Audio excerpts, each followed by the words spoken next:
అస్సలాము అలైకుం వరహ్మతుల్లాహి వబరకాతుహు. అందరికి నమస్కారాలు. కడప నగర ప్రజలారా, మనం చూసినట్టుగా చాలా చింతించగల సన్నివేశం 9వ తేదీ ఏదైతే జరిగిందో మనందరి మనసులను కలిసివేసింది.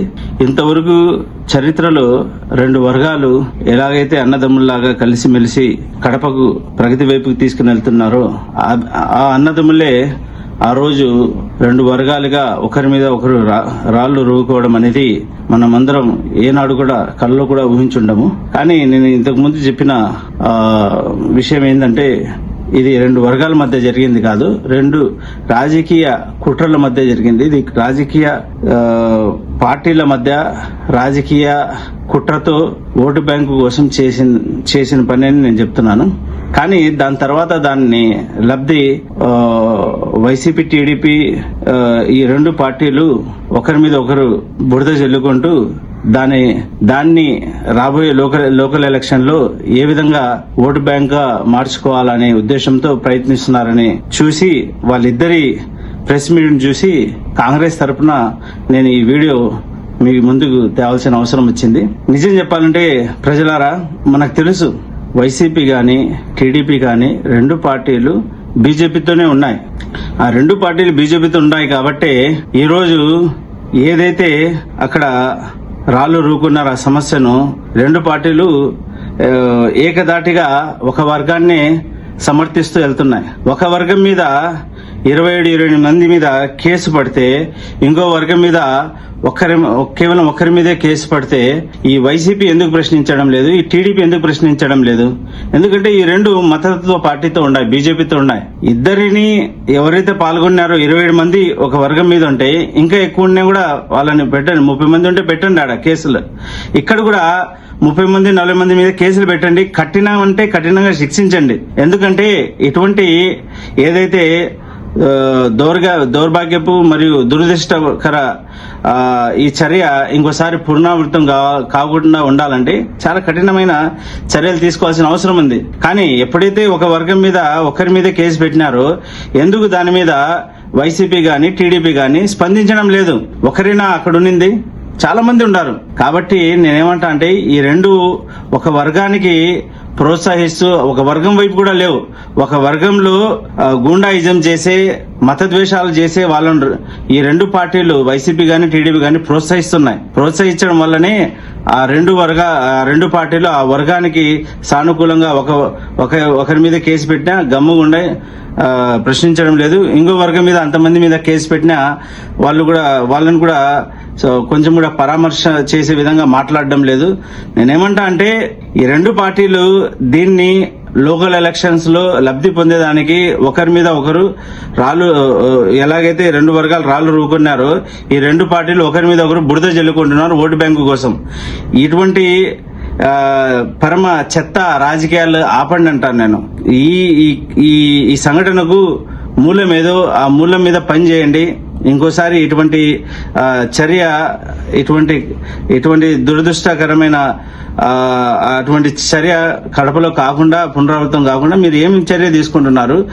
వైసీపీ గాని టీడీపీ గాని అధికారంలో వాళ్ళు ఉన్నారు, వీళ్ళు ఉన్నారు, వాళ్ళు ఏ విధంగా దీన్ని ముందుకు తీసుకుని వెళ్తున్నారు ప్రజలకు చెప్పండి. కాంగ్రెస్ ఇంతకు ముందు కూడా నేను ఒక వీడియోలో మాట్లాడినాను, కఠినమైన చర్య తీసుకుని ఇంకోసారి పునరావృతం కాకుండా చేయమని. దీనికి అధికారికంగా ఈ సర్కిల్ని అయితే ప్రకటించమని మేము కోరినాం. ఎందుకంటే అది ముందు నుంచి అది ప్రస్తావన ఉంది. కాబట్టి నేనేమంటున్నా, టిప్పు సుల్తాన్ సర్కిల్ అని ప్రస్తావన ముందు నుంచి ఉంది. దీన్ని మతపరంగా ద్వేషం పరంగా పెంపొందించేదానికి కారణం పునాది వైసీపీనే నేను అంటాను. ఎందుకంటే వాళ్ళు 5 సంవత్సరాలు అధికారంలో ఉన్నారు. అప్పుడు ఎన్డీఏతో వాళ్ళు ఉన్నారు, సెంట్రల్ లో వాళ్ళ పార్టీ, స్టేట్ లో జగన్మోహన్ రెడ్డి గారు ఉన్నారు, మన కడపలో అంజద్ బాషా గారు ఉన్నారు, డిప్యూటీ సీఎం మినిస్టర్ కూడా, మరియు మేయర్ కూడా ఇక్కడ సురేష్ బాబు గారు ఉన్నారు, వాళ్ళ పార్టీ ఉన్నారు, ఇంతమంది కార్పొరేటర్లు వాళ్ళే ఉన్నారు.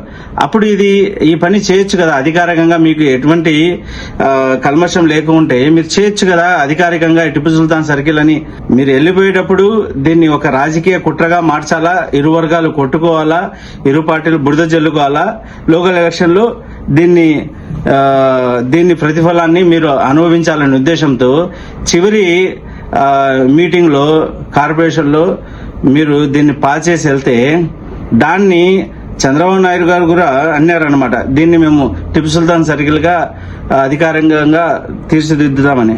దాన్ని కూడా వాళ్ళు ఆలోచించకుండా ఈ టీడీపీ గాని కూటమి గాని, కూటమిలో భాగమే కదా బీజేపీ, దాన్ని ఆపుతుంటే వీళ్ళు ఎందుకు వాళ్ళని బీజేపీలను ప్రశ్నించడం లేదు? అయ్యా ఇది మా నాయకుడు చంద్రబాబు గారు మాట ఇచ్చినారు, మీరు దీన్ని వ్యతిరేకించద్దండి, ఎందుకు వాళ్ళను బీజేపీ వాళ్ళను ఆపడం లేదు, ఎందుకు వాళ్ళని సంకల్లో వేసుకుని వెళ్తున్నారు బీజేపీ వాళ్ళను?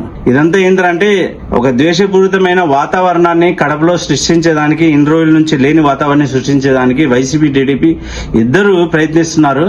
కానీ ప్రజలు చాలా తెలివైన వాళ్ళు, కడపలో మిమ్మల్ని నమ్మరు, మీరిద్దరు బీజేపీతో ఉన్నారని ప్రతి ఒక్కరికి తెలుసు.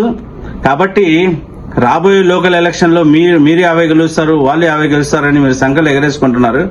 కానీ ఆ విధంగా ఉండవు, భిన్నంగా ఉంటాయి రిజల్ట్స్. ఎలాగైతే ఊహించని విధంగా తమిళనాడులో రిజల్ట్స్ వచ్చినాయో విజయ్ గారికి, ఎందుకంటే ప్రజలు చాలా తెలివిగా ముందుకెళ్తున్నారు ఇప్పుడు. అదే విధంగా ఇక్కడ రాబోయే ఎలక్షన్స్ లో, లోకల్ ఎలక్షన్స్ లో మీ ఇద్దరికి బుద్ధి చెప్పే విధంగా ప్రతిఫలాలు వస్తాయి.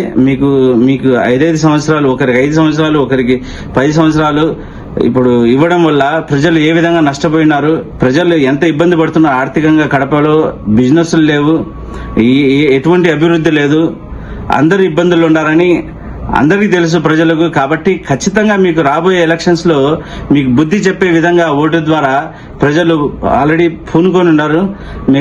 మీరు ఊహించిన విధంగా రిజల్ట్స్ వస్తాయి. కాబట్టి మీరు లోకల్ ఎలక్షన్ గురించి మీ వంతు మీరు ఏం చేసినా దానికి ప్రయోజనం లేదు. కాబట్టి కనీసం ఇప్పుడైనా ఎటువంటి చర్యలు, ఏదైతే దురదృష్ట చర్య ఏదైతే జరిగిందో 9వ తేదీ, అది పునరావృతం కాకుండా మీరిద్దరు పాటుపడండి. వైసీపీ కానీ టీడీపీ కానీ, మీరిద్దరు బీజేపీతో ఉన్నారు, ఎందుకు మీరు అది చెప్పుకోవట్లేదు?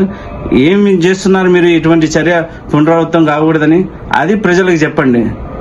ప్రజలు కూడా నేను మరీ విన్నపం చేసుకుంటున్నాను.